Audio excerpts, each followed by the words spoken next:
নমস্কার সবাইকে, Priyanka's cooking world and লাইফস্টাইলে সবাইকে স্বাগত। তো তোমরা সবাই কেমন আছো? আশা করছি খুব ভালো আছো। আমিও ভালো আছি। তো আজকে ব্লগটা শেয়ার করব, মানে আমার বোনের আইবুড়ো ভাত দেব, তার ব্লগটা তোমাদের সাথে শেয়ার করব। তো আমার বোনের বিয়ে ঠিক হয়েছে, বৈশাখ মাসে ওর বিয়ে।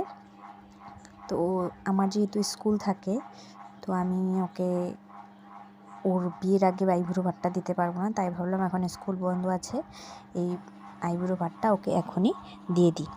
তার জন্য ঘুমের থেকে উঠে বাসি কাজকাম সেরে প্রথমে বিছনাটা উঠিয়ে নিলাম, মানে ঘরটা গোছগাছ করে নিলাম। করে আমার বর গেছে বাজার করতে, সব বাজার আনবে। সেই বাজারগুলো আমি নামিয়ে তারপরে রান্নার ঘরে চলে যাব। তো আমি প্রথমে বিছনাটা ভালো করে গুছিয়ে নিলাম। বিছনা মানে ঘরটাই সম্পূর্ণ গুছিয়ে নিলাম, যেহেতু ওরা আসবে, একটু পরে চলে আসবে ওরা। তো তার জন্য আমি এখানে বিছনাটা ভালো করে গুছিয়ে নিলাম। যে আমার বিছনা গোছানো কমপ্লিট। এখন বর এসে গেছে। আমার বর কত কিছু বাজার করে এনেছে, আজকে তোমাদের সাথে এটা শেয়ার করবো। দেখো মাছ আছে, কতগুলো কি মাছ এনেছে তোমাদের সাথে শেয়ার করবো। তো এটা হচ্ছে রুই মাছের মাথা,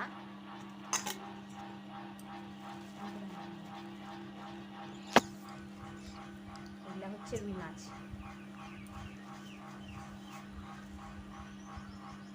এই যে সাথে রুই মাছের তেলও আছে, এই যে তেলটাও রান্না করবো আজকে। তারপর এখানে আছে চিংড়ি মাছ, এই যে এগুলো আমি একটা একটা করে পরিষ্কার করে নেব। এই যে চিংড়ি মাছ,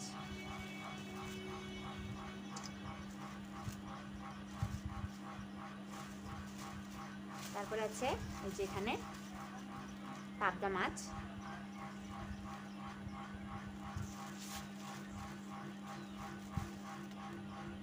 পাবদা মাছ। এখানে 3 রকমের মাছ আছে। আর এখানে আছে এই যে মাংস, চিকেনটা। তো এখানে আমি প্রথমে মাছগুলো বেছে নিলাম, কাটা বাছা করে নেব।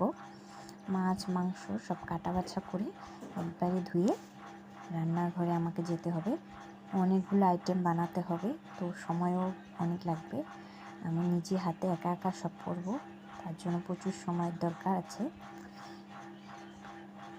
তো সকাল সকাল আমি যা কাজ ছিল সব সেরে, দেখলেই তো বিছানা টিছানা সব গুছিয়ে আমি 8টার মধ্যে রান্নাঘরে চলে এসেছি, যাতে আমি কাজগুলো তাড়াতাড়ি, রান্নাবাড়িগুলো কাজগুলো তাড়াতাড়ি শেষ করতে পারি, কারণ ওরা 11টার মধ্যে চলে আসবে। তার জন্য আমি এগুলো তাড়াতাড়ি করে কেটে বেছে নিচ্ছি। এদিকে আমার সবজি বানানো হয়ে গেছে। তো সবজিতে আমি আর গ্যাসে ডালও সিদ্ধ বসিয়ে দিয়ে এসেছি, যাতে তাড়াতাড়ি হয়, কম সময়ের মধ্যে এইভাবে একটার সাথে একটা কাজ মিলিয়ে করতে হয়।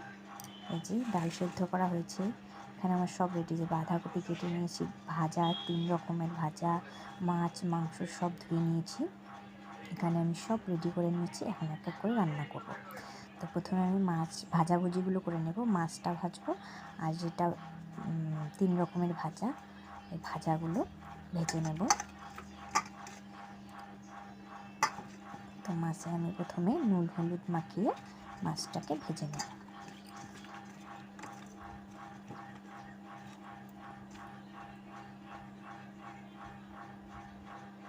তো এইখানে আমার দেখো, এই যে ভাজার কাজটা কমপ্লিট করেছি। ভাজা, এই যে মাছ ভাজা সব হয়ে গেছে।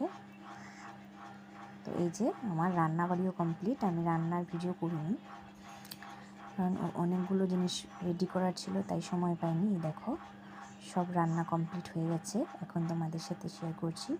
তা রান্নার ভিডিওগুলো আমি আমার ইউটিউবে আবার রেসিপিগুলো শেয়ার করব।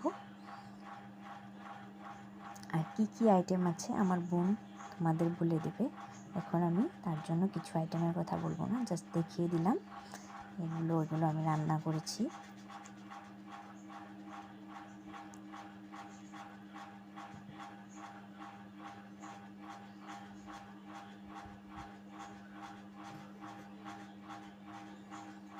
এখন আমি ওকে খেতে বসিয়ে দেবো।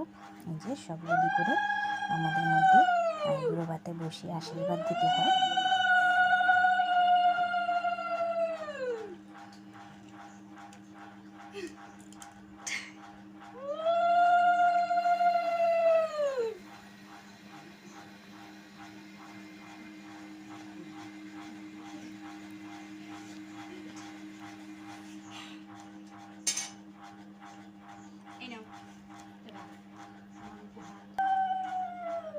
এটা হচ্ছে আমার মা ওকে আশীর্বাদ দিয়ে নিচ্ছে।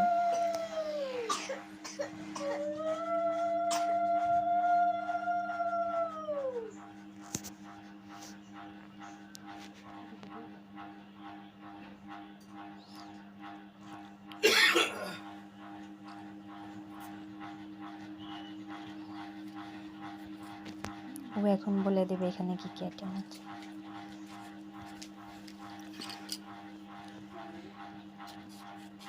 আইটেমগুলো কেমন লাগছে? ভালো লাগছে? বল তো কি কি আইটেম আছে এখানে?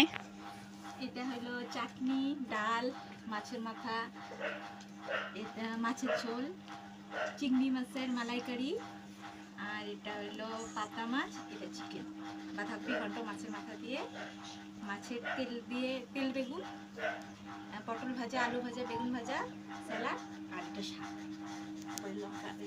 এগুলো কি? এগুলো ও এটা হলো চিপস, আইসক্রিম।